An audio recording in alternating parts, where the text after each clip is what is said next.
Think you better dial 911. Where's the goddamn cop when you need one, huh? Take it, man. Take my life savings. Let's go, hero!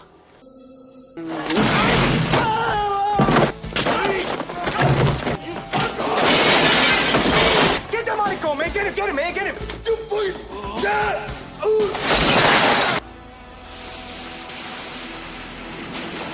Di awal film, kita diperkenalkan dengan Mason Storm, seorang detektif LAPD yang dikenal jujur dan berdedikasi tinggi.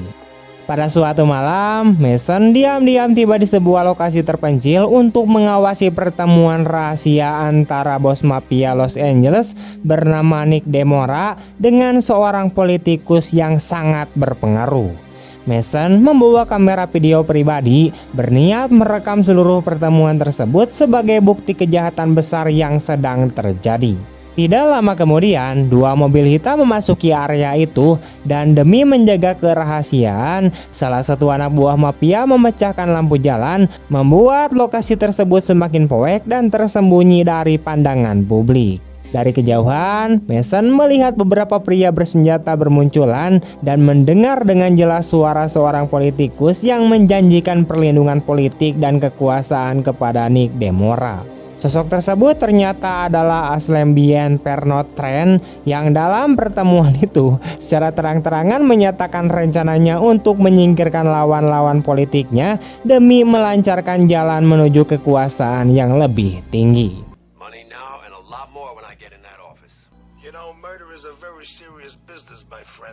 Mason berusaha mendekat untuk mendapatkan rekaman yang lebih jelas, namun kamera yang ia gunakan tiba-tiba mengalami gangguan teknis. Saat Mason mencoba memperbaikinya, suara kecil yang ditimbulkan menarik perhatian salah satu gangster.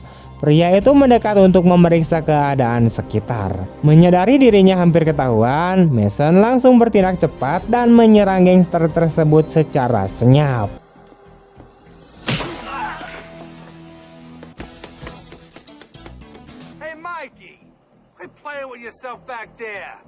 Setelah itu, Mason memutuskan untuk segera melarikan diri sebelum kehadirannya diketahui sepenuhnya. Kejar-kejaran singkat pun terjadi, namun berkat insting dan kemampuannya, Mason berhasil lolos dari lokasi tersebut dengan selamat.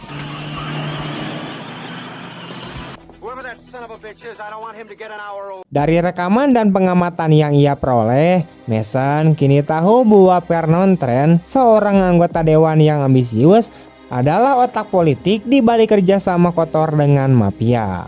Dalam adegan berikutnya, Mason menghubungi partner sekaligus sahabatnya bernama detektif Carol Baker untuk melaporkan apa yang baru saja ia saksikan. Mason menceritakan tentang pertemuan rahasia antara Nick DeMora dan Pernod Trent, serta dugaan kuat adanya rencana pembunuhan dan konspirasi tingkat tinggi. Tanpa sepengetahuan mereka, pembicaraan tersebut ternyata disadap oleh sejumlah polisi korup yang diam-diam bekerja untuk melindungi kepentingan Trent. Setelah menutupi telepon, Mason berhenti di sebuah toko kelontong kecil untuk membeli beberapa kebutuhan termasuk sekotak sereal. Namun situasi mendadak berubah ketika sekelompok perampok bersenjata masuk ke toko tersebut dan mengancam kasir tua agar menyerahkan uang. Kasir itu menolak dan bahkan mencoba melawan dengan tongkat baseball yang membuat para perampok menjadi brutal dan menembaknya tanpa ragu.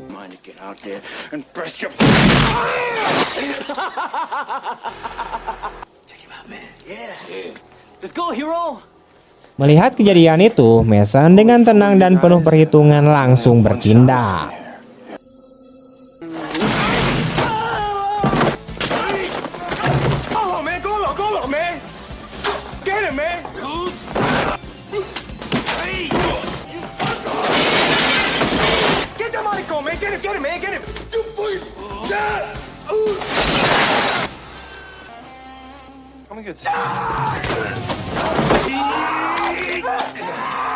Tak lama kemudian, polisi datang ke lokasi dan Mason pun melanjutkan perjalanannya pulang ke imahnya. Di perjalanan, Mason kembali mendengarkan rekaman audio hasil pertemuan mafia dan mulai mengenali dengan jelas suara Pernod Trent. Setibanya di rumah, Mason disambut oleh istrinya bernama Sharon Storm yang penuh kasih sayang. Mereka kemudian menuju kamar anak mereka, yaitu bernama Sonny yang sedang bobo nyenyak. Ketika Sonny terbangun, Mason memberinya boneka yang ia beli sebagai tanda kasih seorang bapak. Setelah menidurkan Sonny kembali, Mason dan Sharon turun ke ruang tamu, membuka sebotol anggur dan menikmati waktu bersama tanpa menyadari bahwa bahaya sedang mengintai. Tanpa mereka ketahui, sekelompok polisi korup telah menyusup ke dalam apartemen. Saat Mason dan Sharon sedang berbincang santai, para penyerang itu tiba-tiba menyerbu masuk dan menembaki mereka secara brutal.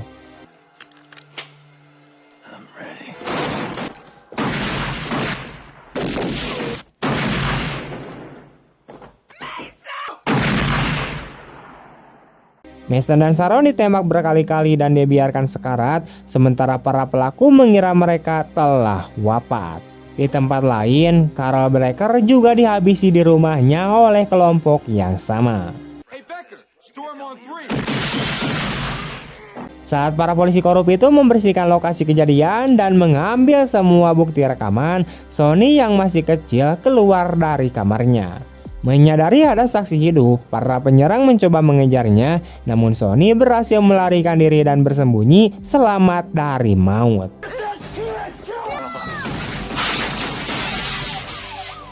Para pelaku kemudian pergi dengan tergesa-gesa menggunakan pen dan terungkap bahwa mereka adalah polisi korup bernama Jack Axel dan Max Quintero. Tak lama kemudian, Lieutenant Kevin O'Malley, seorang perwira internal Apairs dan sahabat Mason, tiba di rumah sakit. Di sana ia melihat Vernon Terren berpura-pura bersedih di hadapan media, seolah-olah ia sama sekali tidak terlibat. Hadir pula Kapten Dan Hulan yang tampak dingin dan tidak menunjukkan empati saat Mason dibawa ke ruang perawatan. Hulan berusaha menggiring opini bahwa Mason adalah polisi kotor yang terlibat narkoboy. Hal ini membuat O'Malley murka dan memperingatkan Hulan agar tidak mencemarkan nama Mason.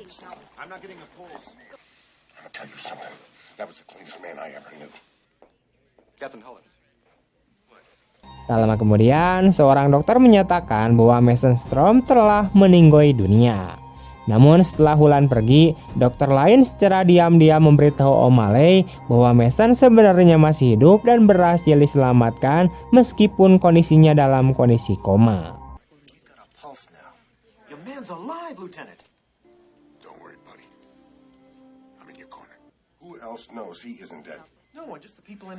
O'Malley pun diminta untuk merahasiakan kebenaran ini demi keselamatan Mason dan untuk mengungkap dalang di balik konspirasi tersebut. Setelah itu, O'Malley menemukan rekaman video tersembunyi di pakaian Mason dan bersumpah akan menegakkan keadilan atas apa yang terjadi pada sahabatnya. 7 tahun kemudian, Mason masih terbaring koma di rumah sakit dan tercatat sebagai John Doe. Ia dirawat oleh seorang perawat bernama Andy Stewart yang awalnya menganggap Mason hanyalah pasien koma biasa. Namun suatu hari, tangan Mason tiba-tiba bergerak, membuat mesin medis berbunyi.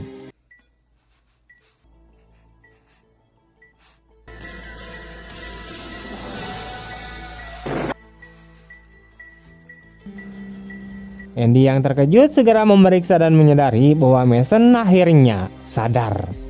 Mengikuti petunjuk dalam berkas pasien, Andy menghubungi internal Apairs dan berbicara dengan Sersan Goodhart yang mencatat informasi tersebut dan memintanya untuk merahasiakannya. Sementara itu, Mason mulai menyadari dunia telah berubah. Ia menonton berita di televisi dan melihat Presiden George Bush menandakan waktu telah berlalu begitu lama.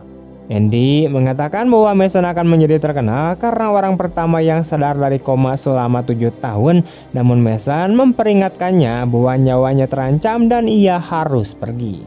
Andy mengira Mason hanyalah berhalusinasi dan meninggalkannya. What is this in regards to, please? I'd like to speak with Captain O'Malley, please. The patient has come out of a coma after 7 years. Sorry, Miss Stewart. Captain O'Malley is no longer with this division. No. Get out of Holland quick. Tak lama kemudian, Jack Axel menyamar sebagai dokter dan mencoba membunuh Mason di rumah sakit. Excuse me. Doctor? Could I just get your ID, please? Orderly! Huh? Give me a little help. What's wrong? Russ! He's dead. Berkat keberanian Andy dan insting bertahan hidup Mason, mereka berhasil melarikan diri, menandai awal dari perburuan kebenaran dan balas dendam yang sesungguhnya.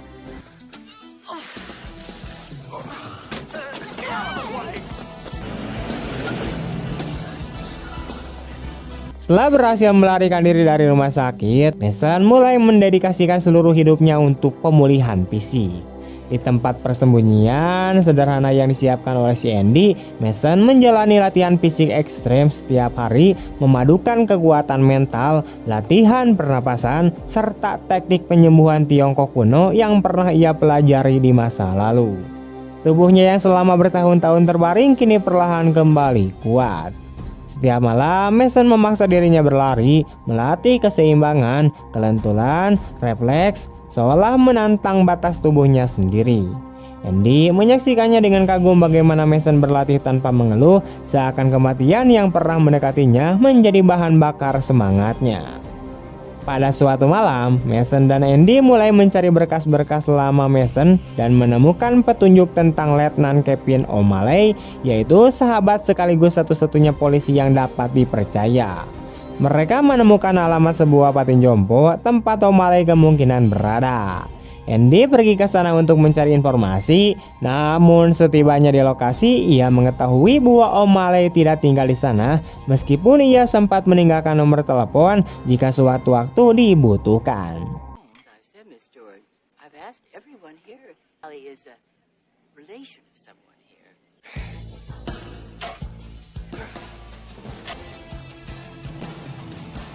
Sementara itu, Mason tetap berlatih tanpa berhenti, berlari dan melompat dengan kecepatan luar biasa, seolah tubuhnya tidak pernah lumpuh sebelumnya. Suatu malam, saat Mason tengah berlatih dengan penuh fokus, Andy datang membawa seikat bunga. Namun niatnya bukan sekedar memberi hadiah, melainkan mengajaknya untuk bercocok-cocok. Namun setelah momen ringan itu berlalu, Mason diliputi rasa bersalah dan kesedihan. Diam-diam, ia pergi mengemudi menuju makam Sharon Strom, dan makam yang ia yakini sebagai makam putranya yaitu Sonny berdiri di sana dalam diam, menahan emosi yang selama ini ia pendam. Tak lama setelah itu, Andy memutuskan mengunjungi temannya sesama perawat bernama Martha, tanpa menyadari bahwa ia sedang diikuti oleh polisi-polisi korup. Saat Andy tiba di apartemen temannya, seorang pemuda membukakan pintu dan menyampaikan kabar mengejutkan bahwa Martha telah dihabisi beberapa hari sebelumnya. Mendengar hal itu, Andy panik dan segera pergi tanpa sadar bahaya kini semakin mendekat. Polisi-polisi korup mulai mempersempit ruang geraknya, memastikan bahwa tidak ada saksi yang tersisa.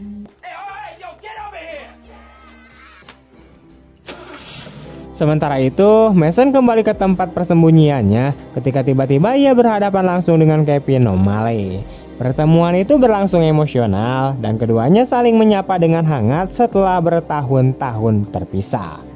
Dalam percakapan tersebut, O'Malley akhirnya mengungkapkan kebenaran yang selama ini disembunyikan, bahwa Sonny sebenarnya masih hidup. Pada malam penyerangan dulu, Sonny berhasil bersembunyi di rumah O'Malley.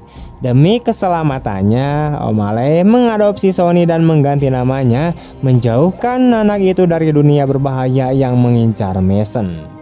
O'Malley menunjukkan foto Sonny yang kini tumbuh sehat dan bahagia, membuat Mason terharu dan berterima kasih atas keberanian serta pengorbanan sahabatnya.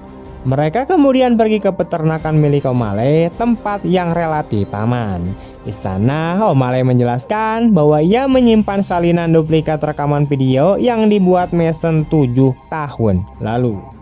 Selama bertahun-tahun, ia mencoba mengungkap kebenaran, namun selalu dihalangi oleh atasan-atasan korup. O'Malley meminta maaf karena merasa gagal melindungi Mason dan keluarganya. Namun Mason menenangkan sahabatnya, meyakinkan bahwa apa yang telah dilakukan O'Malley sudah lebih dari cukup. Mason berjanji akan menuntaskan semua ini. Ia meminta O'Malley untuk membawa Sonny ke tempat yang benar-benar aman karena ia sendiri akan mengambil kamera video asli yang berisi bukti paling penting. Listen, I'm going straight to get that film. Get him someplace safe. I don't care if it's 3,000 miles away. Setibanya kembali di tempat persembunyian, Mason meninjau ulang rekaman audio dan akhirnya menyadari bahwa suara pria dalam iklan televisi bernama Pierre tidak lain adalah Vernon Trent sendiri. Tak lama kemudian, Andy pulang dalam keadaan emosional dan menangis karena kehilangan sahabatnya. Dalam percakapan itu, Mason akhirnya memberitahu kebenaran tentang Sonny bahwa putranya ternyata masih hidup. Mally was here today. You found him. The old lady was his mother. He was? My son's alive. Better get out of here. Really, let's go. Setelah itu mereka mulai mengemas barang-barang di lantai atas tanpa menyadari bahwa sekelompok polisi korup bersenjata telah menyusup ke dalam rumah. Mereka mencoba menyergap Mason dan Andy, namun Mason bergerak cepat, menembak salah satu polisi dan langsung melarikan diri.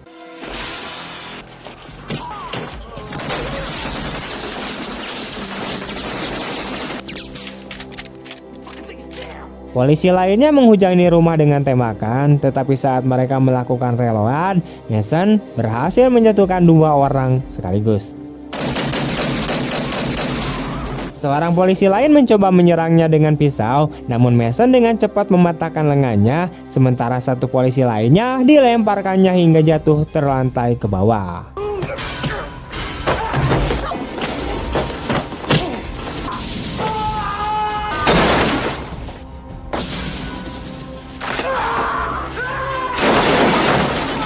Saat tembakan semakin intens, Mason membawa Andy keluar. Para polisi menembaki setiap sudut rumah, tetapi Mason yang lincah terus menghindar. Ia bahkan melemparkan sebuah granat, menciptakan kekacauan yang memberi mereka kesempatan kabur.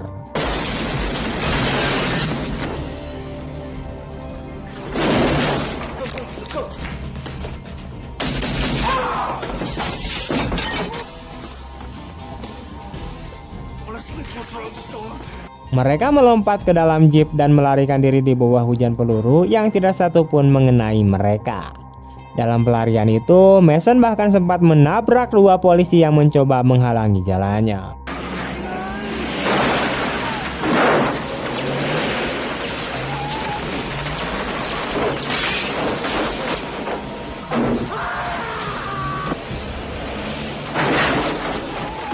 Akhirnya mereka berhasil lolos dan bertemu sekelompok pria yang bersedia menukar kendaraan tanpa banyak tanya. Setelah itu Mason dan Andy menuju rumah lama Mason yang kini sedang direnovasi oleh pemilik baru.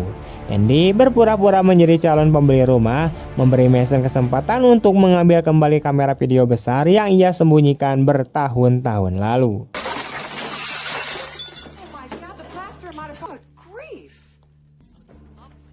I'm sorry, but I think your contractor's doing a lousy job.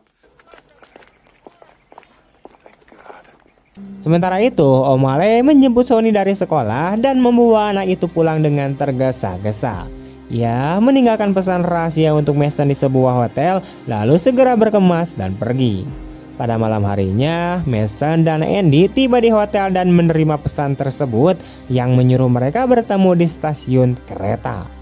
Namun di dalam hotel, Mason melihat kehadiran polisi-polisi korup. Ia segera membawa Andy kabur, tetapi mereka dikepung oleh polisi yang dipimpin Kapten Dan Holland. Saat ada celah, Mason menendang seorang polisi hingga menabrak jendela kaca, memanfaatkan kekacauan itu untuk melarikan diri bersama Andy.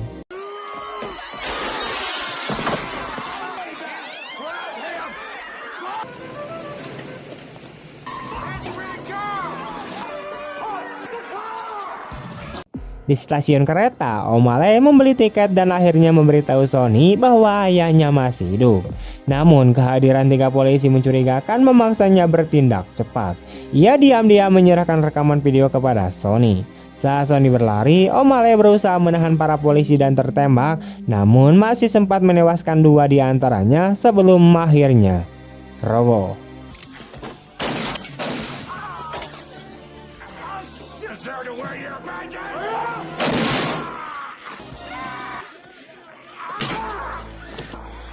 Mason dan Andy kemudian tiba tepat waktu dan melihat Sonny dikejar polisi.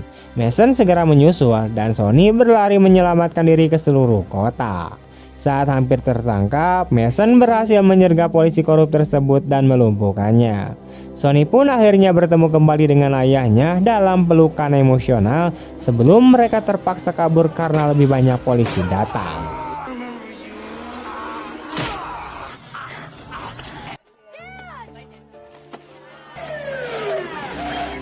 Mason menitipkan Sonny kepada Andy dan memutuskan bahwa inilah saatnya menghadapi Vernon Trent.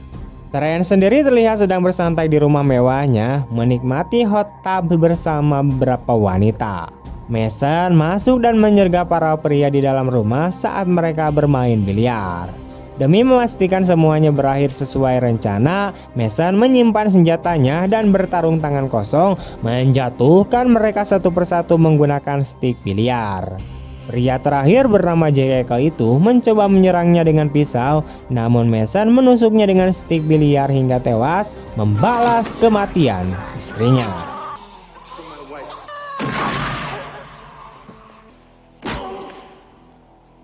Di rumah itu, Kapten dan Hulan berkeliaran dan akhirnya menemukan semua polisi yang telah tewas.